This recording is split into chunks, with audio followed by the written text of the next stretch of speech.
হস্তান্তর করতে হবে এবং তাদেরকে বিচারের মুখোমুখি করতে হবে। আমরা দেখতে পাচ্ছি যে হত্যাকারীরা ইতিমধ্যে অনেক রকমের বক্তব্য পেশ করছেন, বিভিন্ন দলকে দোষারোপ করছেন, জামাত এবং বিএনপিকে দোষ দিচ্ছেন এবং আমাদের শহীদ উসমান হাদি ভাইকে জঙ্গি ট্যাগ দিচ্ছে, যা অত্যন্ত নিন্দনীয়। আমরা চাই খুনিদেরকে দ্রুত বাংলাদেশে আনা হোক এবং তাদের বিচার নিশ্চিত করা হোক এবং এর সাথে জড়িত ঊর্ধ্বতন যে কর্মকর্তারা আছে তাদের নাম সকলের সামনে উন্মোচিত করা হোক। এবং আমরা আরো দেখছি যে নিরাপদ সড়ক আন্দোলন বহু বছর ধরে বাংলাদেশে হয়ে আসছে, কিন্তু এই ঈদকে কেন্দ্র করে ঈদের আগে এবং ঈদের পরে বহু প্রাণ চলে গেছে। এই প্রাণগুলো শুধু একটা সংখ্যা নয়, প্রত্যেকটা জীবনের মূল্য আছে। আমরা দেখতে পাচ্ছি ঈদের পরে বাস দুর্ঘটনায় যারা আহত নিহত হয়েছে তাদের প্রাণের বিনিময়ে 15,000 এবং 25,000 টাকা দেওয়ার কথা বলেছে, যা অত্যন্ত নিন্দনীয়। একটা জীবনের মূল্য কখনো 25,000 হতে পারে না। আমরা চাই প্রত্যেকটা যানবাহনের ফিটনেস চেক করা হোক এবং যাত্রীদের জন্য নিরাপদ সড়ক নিশ্চিত করার জন্য সরকারের যা যা পদক্ষেপ নেওয়া দরকার সেগুলোর জন্য দ্রুত নেওয়া হয়। এখন আজকের আমাদের এই সংবাদ সম্মেলনে উপস্থিত আছেন doctor Zahid sir, lieutenant colonel Ferdous Aziz sir, মঞ্চ 24-এর আহ্বায়ক ফাহিম ফারুকি এবং আমি ইরশাদ করি। এখন আমাদের মধ্যে বক্তব্য পেশ করবেন ডক্টর জাহিদ স্যার। উপদেষ্টা মন্ত্রী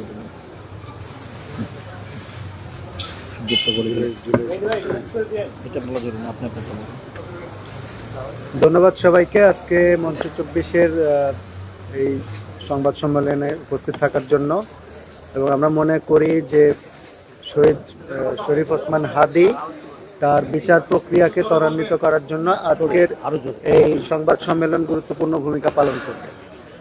প্রিয় সাংবাদিকবৃন্দ, আপনারা জানেন শহীদ শরীফ ওসমান হাদি হত্যাকাণ্ডের আজকে অনেকগুলো মাস অতিক্রান্ত হওয়ার পরেও কিছুদিন আগে আমরা দেখেছি যে ভারতে তার যে শুটার, যে খুনি ফয়সাল, সে অ্যারেস্ট হয়েছে। এটি সরকারের জন্য প্রশংসনীয় বিষয় হইলেও আমরা একই সাথে দেখতে পাচ্ছি যে উদ্বেগের বিষয় সেটি হচ্ছে যে শহীদ শরীফ ওসমান হাদি কে হত্যাকারী যে ফয়সাল, তাকে ভারত সরকার কিন্তু সাথে সাথে বাংলাদেশের কাছে হস্তান্তর করে নাই। একটি খুনি যে একটি দেশের সার্বভৌম একটি দেশের কোনো হত্যাকাণ্ডে জড়িত, সে অন্য দেশে পালিয়ে যেতে পারে এবং সেই দেশের সরকার দুই দেশের পররাষ্ট্র মন্ত্রণালয়ের অভ্যন্তরীণ কথাবার্তা বা লিয়াজোর মাধ্যমে সেই দেশের সরকার ওই খুনি বা অপরাধীকে চিহ্নিত করবে, ধরবে এবং সাথে সাথে ওই যে দেশে খুন সংগঠিত হয়েছে বা সে যে দেশের নাগরিক সেই দেশে হস্তান্তর করবে। এটি একটি আন্তর্জাতিক প্রক্রিয়া, কিন্তু আমরা সেটি দেখিনি, বরং আমরা দেখেছি ভারতে তাকে রিমান্ড মঞ্জুর করেছে এবং রিমান্ডে আমরা দেখেছি যে শহীদ শরীফ ওসমান হাদিকে সে ফয়সাল রিমান্ডে কি বলেছে সেটি তো আর আমাদের কাছে উপস্থাপন হয় নাই, কিন্তু রিমান্ড শেষে সে আবার ভারতেই আবার মিডিয়ার মুখোমুখি হয়েছে। এটিও আন্তর্জাতিক আইনের খেলাফ এবং বাংলাদেশে শহীদ শরীফ ওসমান হাদি সাধারণ কোনো ব্যক্তি নয়। শহীদ শরীফ ওসমান হাদি ছিল একটি আন্দোলন। শহীদ শরীফ ওসমান হাদি ছিল এদেশের একটি বিপ্লবের জাগানিয়া শক্তি। সেই শরীফ ওসমান হাদিকে সেই তথাকথিত খুনি ফয়সাল ভারতের মিডিয়ার সামনে জঙ্গি বলে উপস্থাপন করেছে। এটি বাংলাদেশের বিপ্লবীদের জন্য একটি অত্যন্ত ন্যাক্কারজনক ঘটনা। সে শহীদ ওসমান হাদিকে জঙ্গি বলে বাংলাদেশের বিপ্লবকে সে অপমান করেছে, 24-এর অভ্যুত্থানকে অপমান করেছে।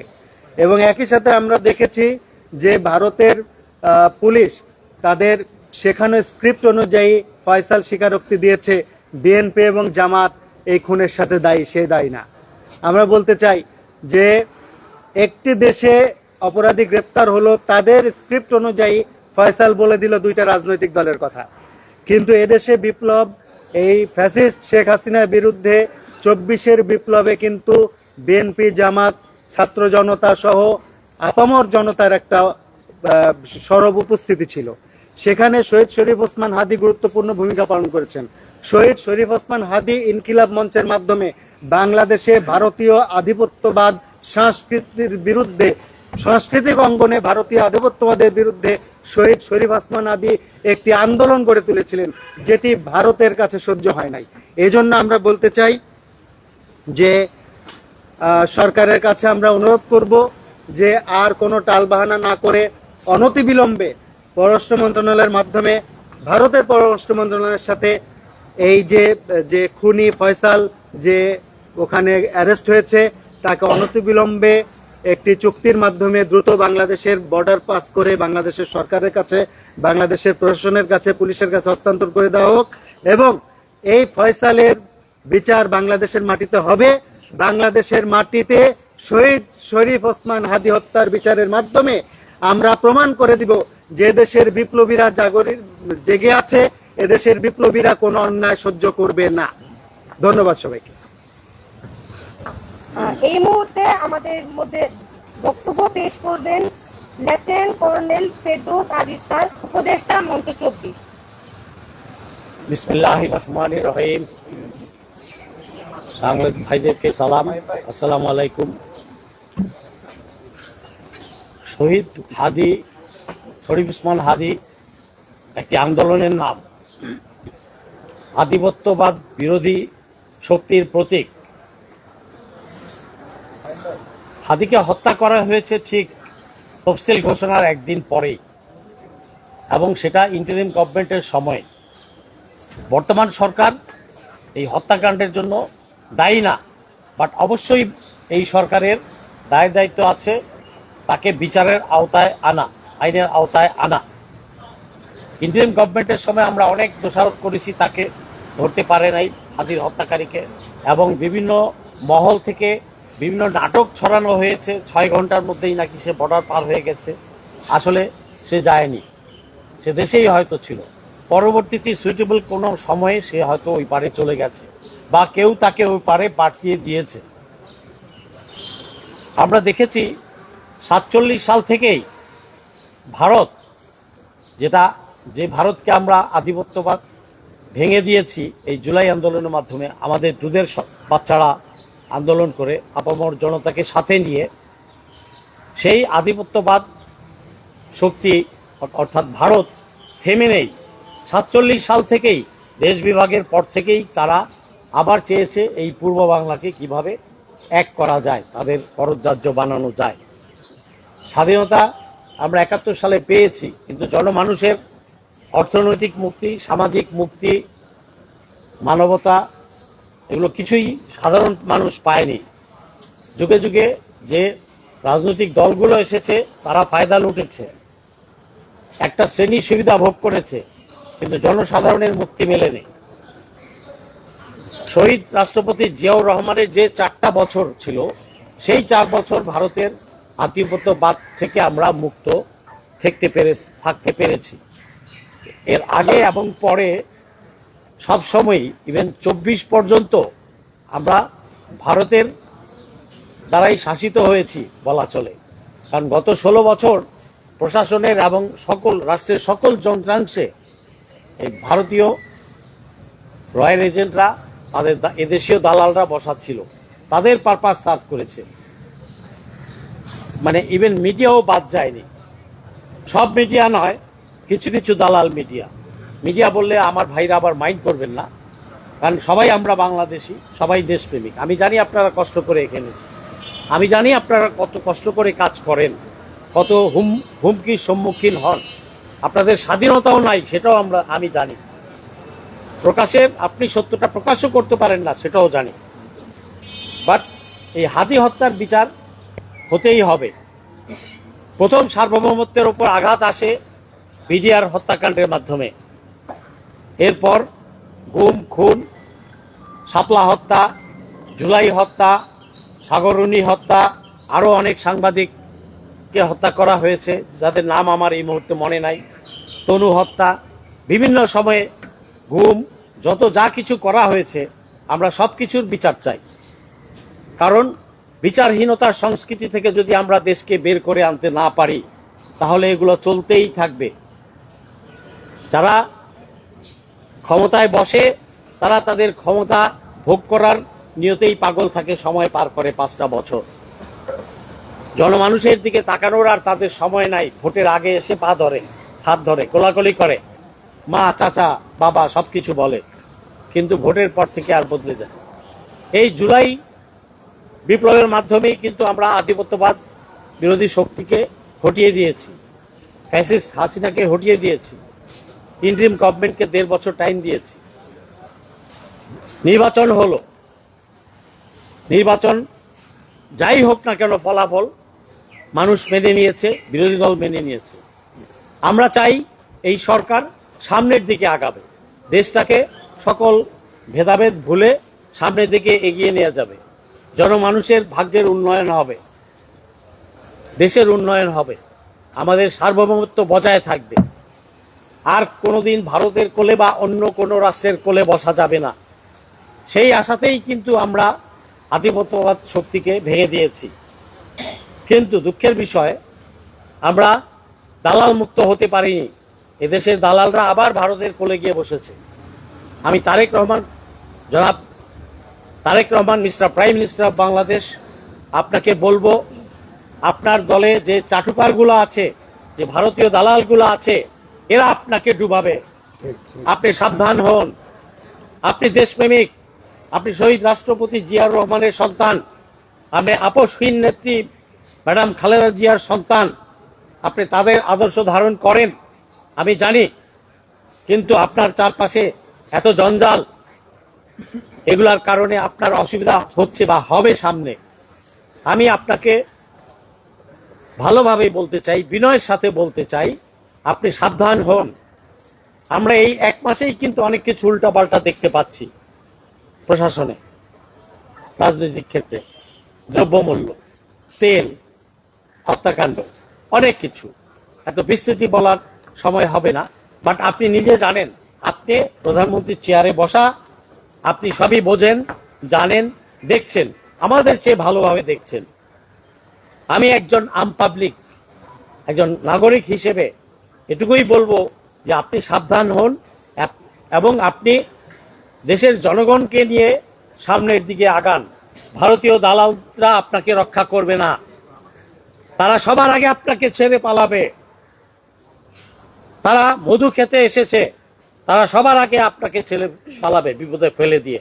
অতীতে আমরা দেখেছি প্রতিটা নেতা নেত্রীকেই চামচারা ছেড়ে দিয়ে চলে গেছে সবার আগে। অতএব আমি অনুরোধ করব, এই হাদির হত্যাকারীকে অনতিবিলম্বে দেশে ফেরত আনুন। ভারতে তদন্ত করার কোনো অধিকার নাই, ভারতে বিচার করারও অধিকার নাই।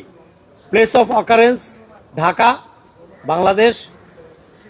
হত্যাকারীও বাংলাদেশের নাগরিক, অতএব তাকে এদেশে ফেরত এনে বিচার করতে হবে। পররাষ্ট্র মন্ত্রণালয় এবং স্বরাষ্ট্র মন্ত্রণালয়, 2 মন্ত্রণালয়কেই কাজ করতে হবে। আজকে প্রায় 2 সপ্তাহ হয়ে গেছে হাদির হত্যাকারীর ওপারে ধরা পড়েছে। 2 সপ্তাহ কেন লাগলো? 1 সপ্তাহের মধ্যেই তো আনা উচিত ছিল। এটা এমন কি কঠিন বিষয়? আমাদের সাথে আপনার ভারতের চুক্তি আছে, বন্দি বিনিময় চুক্তি। এটা তো 24 ঘন্টার মধ্যেই করেসপন্ডেন্স শুরু হওয়া উচিত ছিল। আমাদেরকে কেন আওয়াজ তুলতে হবে? রাষ্ট্রের তো দায়িত্ব থাকতে হবে নাগরিকের প্রতি। এবং হাদি তো একটা সাধারণ ছেলেপেলে নয়, সে জুলাই যোদ্ধা,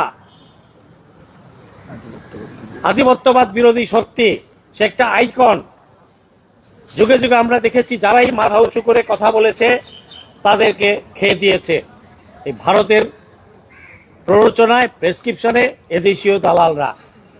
আজকে দেখতে পাচ্ছেন কত আইসিটিতে অনেকগুলা বিচারের আওতায় আনা হয়েছে। এবং রিসেন্টলি আপনারা দেখতে পেরেছেন যে 111-এর 2 দোসর, আমারই সিনিয়র কলিগ, তারা, বলতে লজ্জা হচ্ছে, লেফটেন্যান্ট জেনারেল মাসুদ এবং লেফটেন্যান্ট জেনারেল মামুন খালেদ, তাদেরকে আইনের আওতায় আনা হয়েছে। এই জন্য তারেক রহমানের সরকার ধন্যবাদ প্রাপ্য। আমি চাই আপনি, তারেক রহমানের সরকার, অনতিবিলম্বে হাদির হত্যাকারীকে বাংলাদেশে ফেরত এনে তার বিচার কার্য শুরু করুন। এ ব্যাপারে কোনো গড়িমসি আমরা জনগণ বরদাস্ত করব না। এবং পূর্বের সকল বিচার আচার সবগুলো কমপ্লিট করতে হবে, কারণ আপনি যদি আইনের শাসন প্রতিষ্ঠা করতে চান তাহলে পূর্বের সকল অপরাধের বিচার করতে হবে। মুখে মুখে আইনের শাসন প্রতিষ্ঠা হয় না, আইন জারি করে আইনের শাসন প্রতিষ্ঠা হয় না। আপনাকে অপরাধীদেরকে আইনের আওতায় আনতে হবে, তাদেরকে শাস্তি দিতে হবে, তাহলেই ভবিষ্যতে আর এই ধরনের ঘটনার পুনরাবৃত্তি ঘটবে না। আমরা কোনো জজ মিয়া নাটক চাই না। আমরা কোনো বিভিন্ন সময়ে রাজনৈতিক দোষারোপ করা হয়েছে, একদল আরেক দলকে দোষারোপ করে, এভাবে করতে করতে কিন্তু মূল তদন্ত অন্যদিকে চলে যায়, পার পেয়ে যায় অপরাধীরা। এসব আর হতে দেওয়া যাবে না এই নতুন বন্দোবস্তের বাংলাদেশে। আর জুলাই সনদ বাস্তবায়ন করতে হবে, এ ব্যাপারে দ্বিতীয় কোনো বিকল্প নাই। জুলাই সনদের সাইন করেছেন আপনারা, বিএনপি সাইন করেছে, আপনারা এটা মেনে নিয়ে জুলাই যোদ্ধাদের প্রতি, জুলাই যোদ্ধাদের ত্যাগের প্রতি, জনগণের ত্যাগের প্রতি সম্মান জানিয়ে অনতিবিলম্বে এটা বাস্তবায়ন করুন এবং নতুন বাংলাদেশ গড়ুন। ধন্যবাদ সবাইকে। আসসালামু আলাইকুম। এই মুহূর্তে আমাদের সংবাদ সম্মেলনে লিখিত বক্তব্য পেশ করবেন মঞ্চ 24-এর আহ্বায়ক ফাহিম ফারুকী। ধন্যবাদ। আপনারা দেখতে পাচ্ছেন যে আমাদের মাঝে ইতিমধ্যেই বক্তব্য রেখেছেন মঞ্চ 24-এর উপদেষ্টা পরিষদের সদস্য লেফটেন্যান্ট কর্নেল ফেরদৌস আজিজ এবং ডক্টর জাহিদ। এ পর্যায়ে আমি লিখিত বক্তব্য পড়ছি। আসসালামু আলাইকুম। সম্মানিত সাংবাদিক বন্ধুগণ, আপনারা জানেন যে আধিপত্যবাদ বিরোধী লড়াইয়ের অগ্রসৈনিক শহীদ শরীফ ওসমান বিন হাদির অপরাধীদেরকে ভারতে গ্রেফতার করা হয়েছে এবং তাদেরকে আদালতে উঠানো হয় এবং 14 দিনের জামিন মঞ্জুর করা হয়। আমরা মনে করি অন্তর্বর্তীকালীন সরকার যেই জায়গাতে ব্যর্থ হয়েছিল, এই সরকার, নবগঠিত সরকার, সেই জায়গায় সফল হয়েছে এবং সফলভাবে অপরাধীদেরকে গ্রেফতার করার ব্যাপারে পদক্ষেপ নিতে পেরেছে। সেজন্য আমরা সরকারকে ধন্যবাদ জানাই। কিন্তু গ্রেফতারের পর থেকে এখন পর্যন্ত সেই অপরাধীদেরকে বাংলাদেশে ফিরিয়ে এনে বিচারের জন্য যে প্রক্রিয়া শুরু করা দরকার, সেই প্রক্রিয়া ইতিবাচকভাবে সরকার এখন পর্যন্ত শুরু করতে পারে নাই। আমরা মনে করি সরকার যদি এই প্রক্রিয়া শুরু না করে, জনমনে বিচার নিয়ে অনিশ্চয়তা তৈরি হবে এবং জনমনে সরকারের যে ভিত্তি ছিল, জনমনে সরকারের প্রতি যে ইতিবাচক ধারণা ছিল, তার ব্যত্যয় ঘটবে। আমরা স্পষ্টভাবে বলছি, শহীদ শরীফ ওসমান হাদি হত্যাকাণ্ডের বিচার ইন্টারিম সরকারকে 25 কার্য দিবস সময় দেওয়া হয়েছিল, তারা ব্যর্থ হয়েছে এবং সেই সরকারের অনেক কুশীলব আস্তে আস্তে বিচারের মুখোমুখি হবে আমরা মনে করি। তো এই সরকারের ভিতর যেন এই ধরনের কেউ না থাকে, এ ধরনের কোনো পদক্ষেপ না নেওয়া হয়, সেজন্য ফয়সাল এবং তার সহযোগী সহ যাদেরকে গ্রেফতার করা হয়েছে তাদেরকে যেন দ্রুত সময়ের ভিতর বাংলাদেশে হস্তান্তর করা হয়। আমরা মঞ্চ 24-এর পক্ষ থেকে সেই দাবি জানাচ্ছি। সম্মানিত সাংবাদিক বন্ধুগণ, আপনারা জানেন যে এই ফয়সাল গ্রেফতার হওয়ার পর তাকে যখন মিডিয়ার সামনে নিয়ে আসা হলো, সে বলছে, তাকে জিজ্ঞেস করা হলো যে এই হত্যাকাণ্ডের সাথে তুমি জড়িত কিনা, সে বলল আমি জড়িত না, এখানে জামাত বিএনপি ষড়যন্ত্র থাকতে পারে। মানে আপনি দেখেন তার বক্তব্য, আওয়ামী লীগের বক্তব্য, হাসিনার বক্তব্য প্রতিটা অক্ষরে অক্ষরে মিলে গেছে। বাংলাদেশে আগামীতে পূর্বে যখনই কোনো ঘটনা ঘটেছে, হাসিনা, আওয়ামী লীগ, কামাল বলেছে জামাত বিএনপির ষড়যন্ত্র। সুতরাং ফয়সালের সাথে আমরা মনে করি পূর্ববর্তী সরকারের ঊর্ধ্বতন শক্তি জড়িত এবং আওয়ামী লীগের কেন্দ্রীয় নেতাদের পৃষ্ঠপোষকতায় খুন হয়েছে। সুতরাং ফয়সালকে বাংলাদেশে এনে জিজ্ঞাসাবাদ করতে হবে এবং ফয়সাল, সে যে আওয়ামী লীগের এজেন্ট, সে যে আওয়ামী লীগের দালাল এবং আওয়ামী লীগের ভাড়া করা খুনি, তার প্রমাণ হচ্ছে সে আধিপত্যবাদ বিরোধী লড়াইয়ের অগ্রসৈনিক শহীদ ওসমান হাদিকে সে জঙ্গি বলেছে। সুতরাং হাসিনার বয়ান তৈরিকারী সেই ফয়সাল বাংলাদেশের ফ্যাসিবাদ বিরোধী দলগুলোকে ট্যাগিং করতে চাই, এটা কখনো মেনে নেওয়া হবে না। সেজন্য ফয়সালকে গ্রেফতার করে বিচার প্রক্রিয়া শুরু করতে হবে এবং আওয়ামী লীগের ঊর্ধ্বতন নেতৃবৃন্দ জড়িত বলে আমরা স্পষ্টভাবে মনে করছি এবং আমরা মনে করি আওয়ামী লীগের ঊর্ধ্বতন নেতৃবৃন্দ কারা কারা জড়িত সেই কুশীলবদেরকেও খুঁজে বের করতে হবে ফয়সালকে জিজ্ঞাসাবাদের মাধ্যমে। সম্মানিত সাংবাদিক বন্ধুগণ, আপনারা জানেন যে বাংলাদেশকে ফ্যাসিবাদের দিকে যারা ঢেলে দিয়েছিল, সেই অংশটাতে শুধুমাত্র রাজনৈতিক দল ছিল না, সেখানে ছিল বিভিন্ন সাংস্কৃতিক সংগঠন, সেখানে ছিল শাহবাগীদের একটা বড় অংশ, সেখানে ছিল বড় ধরনের ভারতীয় আধিপত্যবাদী প্রক্সি গ্রুপগুলো। সেই প্রক্সি গ্রুপগুলোর সরাসরি পৃষ্ঠপোষকতায় আওয়ামী লীগ বাংলাদেশে ফ্যাসিবাদ তন্ত্র কায়েম করেছিল এবং সামরিক বাহিনী থেকে শুরু করে প্রত্যেকটি বাহিনীকে দলীয়করণ করে ভারতের প্রেসক্রিপশনে বাংলাদেশের সামরিক বাহিনীকে কুণ্ঠাসা করে রাখা হয়েছিল, তাদেরকে সক্রিয়ভাবে বাংলাদেশের জনগণের জন্য কাজ করতে দেওয়া হয় নাই। সেই কুশীলব 1/11 কুশীলব মাসুদকে গ্রেফতার করা হয়েছে, ডিজিএফআই এর সাবেক পরিচালককে গ্রেফতার করা হয়েছে। আমরা মনে করি তারেক রহমানের সরকার এই যাত্রা যে শুরু করেছে, গুম খুনের বিচার, মানবতা বিরোধী অপরাধের বিচার যদি শেষ করতে পারে, তবেই তিনি সফলভাবে বাংলাদেশের জনগণের কাছে শহীদ প্রেসিডেন্ট জিয়াউর রহমানের মতো গ্রহণযোগ্যতা পাবেন। আমরা সেই অপেক্ষায় আছি। এই সরকার ক্ষমতা নেওয়ার পর সরকারি দল, বিরোধী দল, সকল সংগঠন, সামাজিক সংগঠনগুলো তাদেরকে বৈধতা দিয়েছে, কাউকে আমরা আন্দোলনে যেতে দেখি নাই। সুতরাং এই সরকার বাংলাদেশের অধিকাংশ জনগণের ম্যান্ডেট নিয়ে আসার পর এই সরকার বিচার প্রক্রিয়া করতে কোনো বাধা নাই। এই সরকার আওয়ামী লীগের বিচার করবে, মানবতা বিরোধী অপরাধের বিচার করবে, জুলাইয়ের হত্যাকাণ্ডের বিচার করবে, সেজন্য আওয়ামী লীগের ম্যান্ডেটের দরকার নাই।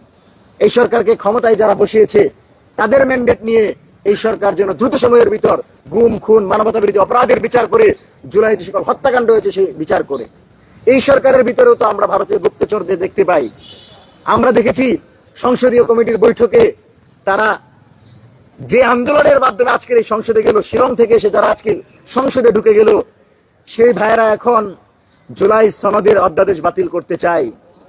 তো আপনারা যদি জনগণের মুখে থাপ্পড় দিতে চান, জনগণের যে ত্যাগ এবং রক্তের বিনিময়ে আপনি আজকে সংসদে গিয়েছেন, সেই জনগণের উপরে যদি আবার আঙুল তুলেন, সেই জনগণকে কিভাবে নিপীড়ন করা যাবে সেই পথ যদি বেছে নেন, আধিপত্যবাদী শক্তিকে যদি বাংলাদেশে নিয়ে আসতে চান, তাহলে জনগণ কিন্তু আপনাদেরকে ক্ষমতায় রাখবে না। এই জনগণ জেনে গেছে যে তাদেরকে আমরা ক্ষমতায় রাখবো যারা আমার প্রতিনিধি হয়ে বাংলাদেশের কামার কুমার জেলে তেসা মেহনতি মানুষের প্রতিনিধি হয়ে সংসদে কথা বলতে পারবে। সুতরাং বিএনপি মানেই যে ভারতীয় প্রক্সি, এটা বলা যাবে না। বিএনপির বিরাট একটা অংশ জুড়ে দেশপ্রেম রয়েছে, কিন্তু যারা বিএনপিকে মিসগাইড করে জুলাই সনদের বিরোধী ক্যাম্পেইন করছে এবং জুলাই সনদের অধ্যাদেশ বাতিলের জন্য যারা প্রস্তাব করেছে, আমরা ঘৃণা প্রত্যাখ্যান করছি এবং আমরা মনে করছি সরকারি দল দ্রুত সময়ের ভিতর এই ধরনের সিদ্ধান্ত থেকে সরে আসবে এবং সংসদ অধিবেশন, যে অধিবেশন চলছে, অধিবেশনে আগামী সংসদ যখন বসবে আপনারা অবশ্যই সংস্কার পরিষদের শপথ নেবেন। এখনো সেই সুযোগ আছে, আপনারা সংস্কার পরিষদের শপথ নেন। আমি তারেক রহমানকে বলবো, বারবার হিরো হওয়ার সুযোগ আসবে না, প্রেসিডেন্ট জিয়াউর রহমান হওয়ার সুযোগ সবসময় আসবে না। আপনার এই সুযোগ, আপনি যদি জুলাইয়ের হত্যাকারীদের বিচার নিশ্চিত করতে পারেন, উসমান হাদি হত্যাকারীদের বিচার নিশ্চিত করতে পারেন, গুম খুনের বিচার করতে পারেন, বাংলাদেশের বহুমুখী গণতন্ত্রের প্রবর্তন করতে পারেন, তাহলে আগামীর বাংলাদেশে আপনি কিন্তু একটি আধিপত্যবাদ বিরোধী লড়াই অগ্রসৈনিক হিসেবে, পথিকৃৎ হিসেবে, একজন পায়োনিয়ার হিসেবে থেকে যাবেন। কিন্তু আপনি যদি তার বিপরীতে গিয়ে ভয় ভীতিকে পুঁজি করে অথবা ভারতীয় কোনো দালালদের খপ্পরে পড়ে ভিন্ন মত সিদ্ধান্ত নেন, জনরায়ের বিপরীতে পদক্ষেপ নেন, আমি মনে করি বিএনপির ভবিষ্যৎ তাহলে অন্ধকারের দিকে ধাবিত হবে। আপনারা সেদিকে যাবেন না। সম্মানিত সাংবাদিক বন্ধুগণ, অত্যন্ত ভারাক্রান্ত একটা হৃদয় নিয়ে কথা বলছি। এই ঈদকে কেন্দ্র করে পরিবহন ব্যবস্থার যে অধপতন, যে অব্যবস্থাপনা, সড়ক, রেলপথ, পানিপথ প্রত্যেকটি জায়গায় দুর্ঘটনা ঘটছে। দৌলদিয়ায় 50 জন যাত্রী নিয়ে একটি বাস পড়ে গেল, 10 জন ছাড়া কেউ উঠতে পারলো না, সবাই মৃত্যুবরণ করলো, কিন্তু এই সরকার একটি বিবৃতিও দিতে পারলো না, এই সরকার শোক প্রকাশ করতে পারলো না। এই সরকার তাদের জীবনের মূল্যকে 25,000 টাকায় কেনাবেচা করতে চায়। 25 কোটি টাকা দিয়েও তো একটা মানুষের জীবন ফেরাতে পারবেন না। যেই বাবার হাফেজা মেয়েটা মারা গেছেন, সেই বাবা জানেন সন্তান হারানোর বেদনা। যে স্বামীর নববধূ চলে গেলেন, তিনি বুঝেন জীবনের কত মূল্য। আর আপনি 25,000 টাকার বিনিময়ে সেই জীবন নিয়ে উপহাস করছেন। এই ধরনের কাজ করবেন না। জনগণের কাতারে সামিল হন, জনগণের চাওয়া পূরণ করেন এবং যারা এই দৌলদিয়ার ঘটনায় যারা শহীদ হয়েছেন, যারা আহত হয়েছেন, এদের প্রত্যেকটি পরিবারের দায়িত্ব সরকারকে নিতে হবে। কারণ আমরা দেখেছি, আমরা দীর্ঘদিন যাবৎ সড়ক পরিবহন এবং পরিবহন ব্যবস্থার নিরাপদ আন্দোলন চলে আসছে। তো আপনারা যদি কোনোভাবে পরিবহন ব্যবস্থার উন্নয়ন করতে না পারেন, আমরা কিন্তু পরিবহন ব্যবস্থার দ্রুত উন্নয়নের লক্ষ্যে আমরা আন্দোলনের দিকে যেতে বাধ্য হব। সরকারকে সহযোগিতা করছি, কিন্তু কোনোভাবে আমার জনগণের রায়ের বিপরীতে গিয়ে জনগণের নিরাপত্তাকে উপেক্ষা করে আপনি আপনার মতো করে দেশ চালাবেন, সেই সুযোগ দেওয়া হবে না। উপস্থিত সাংবাদিক বন্ধুগণ, মঞ্চ 24 স্পষ্টভাবে আজকে আপনাদের সামনে কিছু দাবি পেশ করছে। যে দাবিগুলোর মাধ্যমে আমরা সরকারকে জানিয়ে দিতে চাই যে জুলাইয়ের শক্তিগুলো সম্মিলিত কি সিদ্ধান্ত নিয়েছে।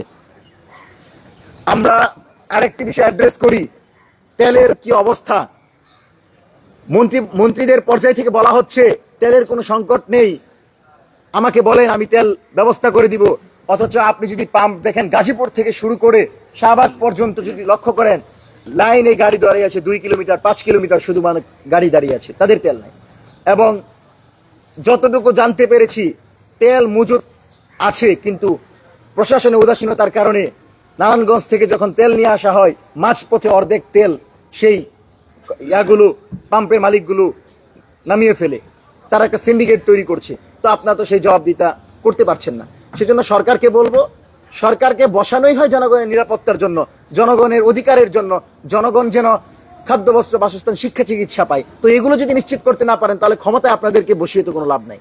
এ ব্যাপারে আপনারা পদক্ষেপ নেবেন। সম্মানিত সাংবাদিক বন্ধুগণ, মঞ্চ 24 যে 6 দফা দাবি পেশ করছে, আপনাদেরকে স্পষ্টভাবে সেই 6 দফা দাবি জানিয়ে দিচ্ছি। এবং আমরা মনে করি এই সরকার, তারেক রহমানের নবগঠিত সরকার অতি দ্রুত সময়ের ভিতর সেই 6 দফা দাবি আমলে নেবে। 1 নাম্বার, আগামী 15 কার্য দিবসের মধ্যে শহীদ শরীফ ওসমান হাদির হত্যাকারীদেরকে দেশে ফিরিয়ে এনে বিচারের মুখোমুখি করতে হবে। দ্বিতীয়ত, হত্যাকাণ্ডের প্রকৃত মাস্টারমাইন্ডদের আড়াল করার কোনো চেষ্টা মেনে নেওয়া হবে না। অবিলম্বে একটি নিরপেক্ষ উচ্চ পর্যায়ের বিচার বিভাগীয় তদন্ত কমিটি গঠনের আহ্বান জানাচ্ছি এবং আমরা মনে করি সরকার দ্রুত সময়ের ভিতর সেই সিদ্ধান্ত নিবে। তৃতীয়ত, আসামি কিভাবে সীমান্ত অতিক্রম করলো, কারা তাকে সহযোগিতা করলো এবং পূর্ববর্তী সময়ে সে কোথায় ছিল এ ব্যাপারে গোয়েন্দা সংস্থা সহ সংশ্লিষ্ট সংস্থাকে জবাবদিহিতা করতে হবে।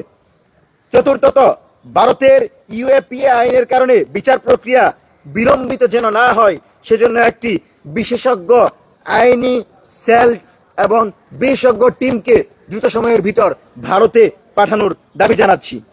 পঞ্চম, 15 কার্য দিবসের মধ্যে আসামিদের দেশে ফিরিয়ে এনে দৃশ্যমান অগ্রগতি বা রুটম্যাপ ঘোষণা করতে যদি সরকার ব্যর্থ হয়, ইনকিলাব মঞ্চ এবং মঞ্চ 24 সহ সকল জুলাই সংগঠনগুলোকে নিয়ে আমরা ঢাকা সহ সারা দেশে কঠোর আন্দোলনের দিকে যেতে বাধ্য হব। ষষ্ঠ, সড়ক, নৌপথ অর্থাৎ নিরাপদ পরিবহন ব্যবস্থা নিশ্চিত করার লক্ষ্যে সরকারকে কার্যকরী পদক্ষেপ নেওয়ার আহ্বান জানাচ্ছি। মঞ্চ 24 মনে করে এই ধরনের পদক্ষেপ নেওয়ার মাধ্যমে সরকার বাংলাদেশের স্বাভাবিক জনগণের নিরাপত্তা নিশ্চিত করতে পারবে।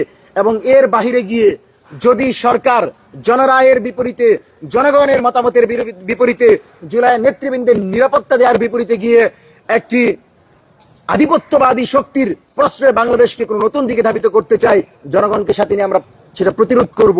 আপনাদের উদ্দেশ্যে স্পষ্ট বার্তা একটু সময় নিয়ে বলছি, যখন আমরা দেখতে পাই যে জুলাই সনদের সংস্কার পরিষদের শপথ নেয় না, যখন আমরা দেখতে পাই যে তারা অধ্যাদেশ বাতিলের জন্য প্রস্তাব করে, তখন আমাদের কাছে একটি প্রশ্ন আসে যে এই সরকার কি ফ্যাসিবাদ বিরোধী শক্তিদেরকে সমর্থন করে না?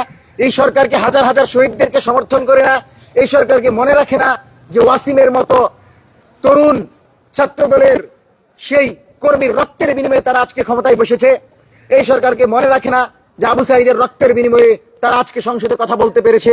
সুতরাং সালাউদ্দিন ভাইরা যেন এটা মনে রাখে, তারা যেন জুলাইদেরকে স্মরণ করে এবং জুলাইয়ের আকাঙ্ক্ষার বিপরীতে কোন রাষ্ট্র কাঠামো দাঁড় করাতে চাইলে বাংলাদেশের আপামর ছাত্র জনতাকে সাথে নিয়ে আমরা প্রতিরোধ করব।